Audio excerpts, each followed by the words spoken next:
बिस्मिल्लाहिर्रहमानिर्रहीम। अस्सलाम वालेकुम। कैसे हैं आप सब?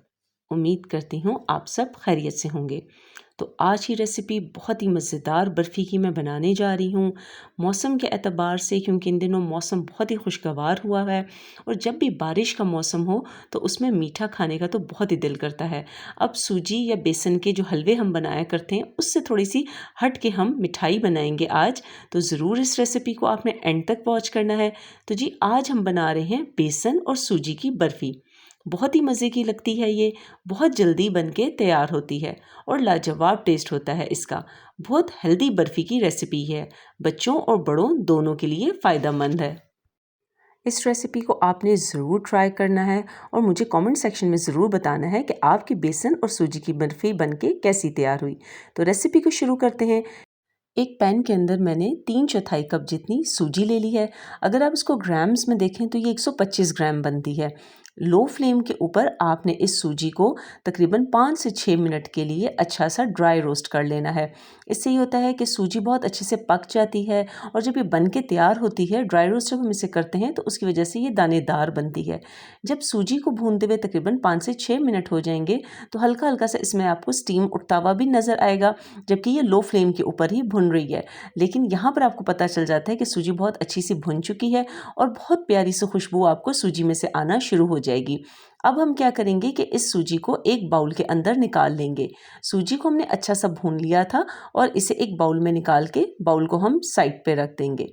अब नेक्स्ट स्टेप हमने क्या करना है कि उसी फ्राई पैन के अंदर हम डालेंगे जी आधा कप जितना घी। कोशिश कीजिए कि आप घी का ही इस्तेमाल करें, क्योंकि हलवे या मिठाई जो भी चीज़ हम बनाते हैं हमेशा घी में ही उसका बेस्ट रिजल्ट आता है।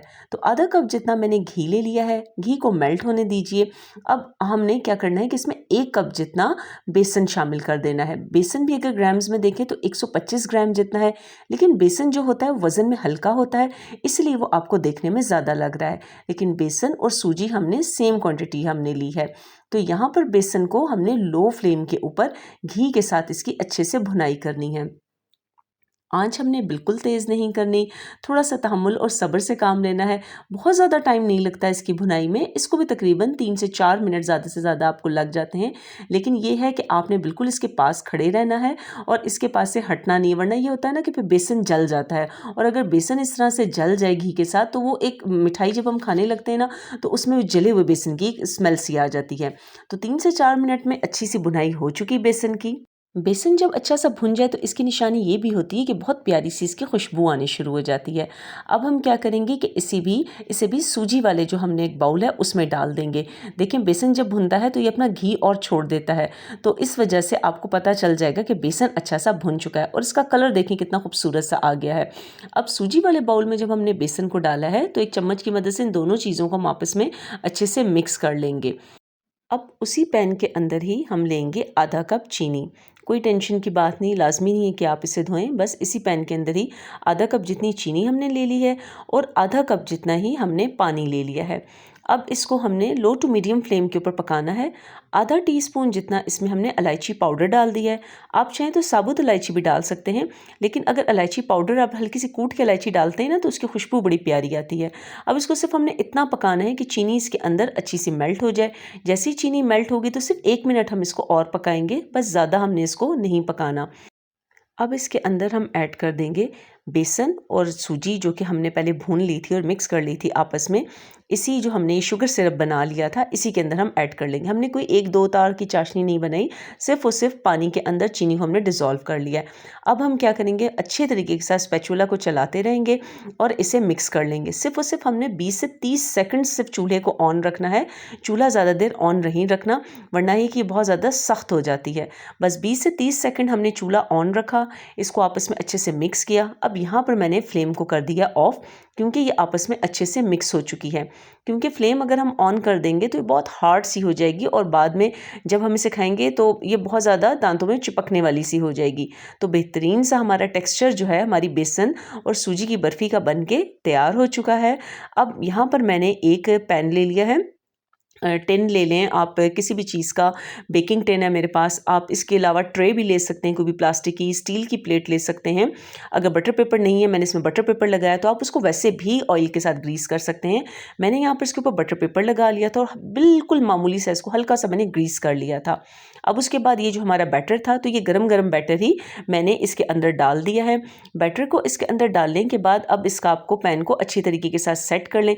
कोई भी आप ट्रे जो है, कोई भी स्टील की प्लेट, किसी भी बर्तन में आप इसको जमा सकते हैं। कोई ज़रूरी नहीं कि आपके पास ऐसा ही टिन होना चाहिए। इसके बाद आप इसको चम्मच से भी अच्छे से मिक्स कर लीजिए।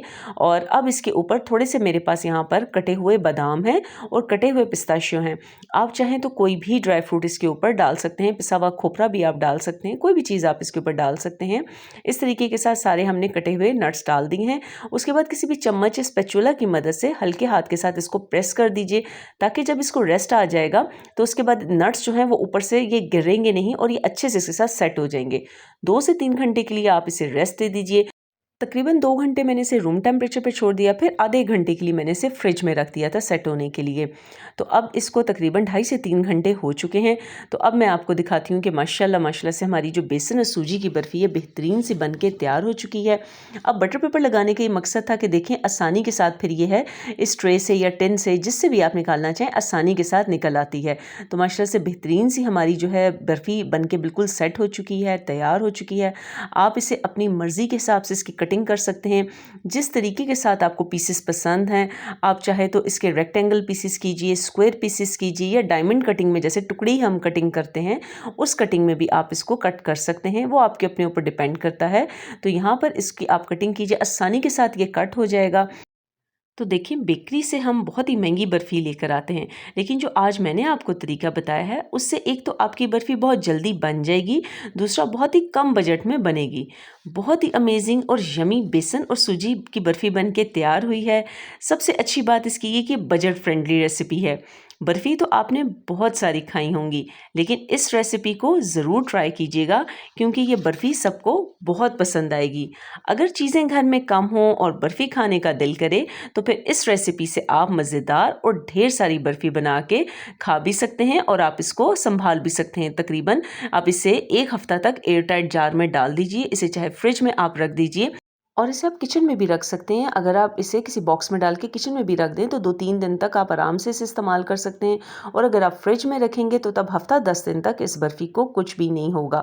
और ये बहुत ही मज़ेदार बर्फ़ी आपकी जब आप निकाल के खाएंगे तो बेहतरीन आपकी बर्फ़ी ये तैयार होगी। तो आप इसे दावतों पे और त्योहारों पे भी बनाकर सर्व कर सकते हैं। तो यकीन जानिए कि हर बंदा आपकी इस बर्फ़ी की तारीफ़ करेगा। तो उम्मीद करती हूँ कि हमेशा की तरह आपको मेरी आज की रेसिपी बहुत पसंद आई होगी। चैनल पे अगर नए हैं और चैनल को सब्सक्राइब नहीं किया तो चैनल को लाइक, सब्सक्राइब और शेयर करना बिल्कुल ना भूलिएगा।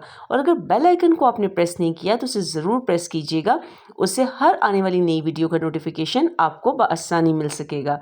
तो थैंक यू फॉर वॉचिंग।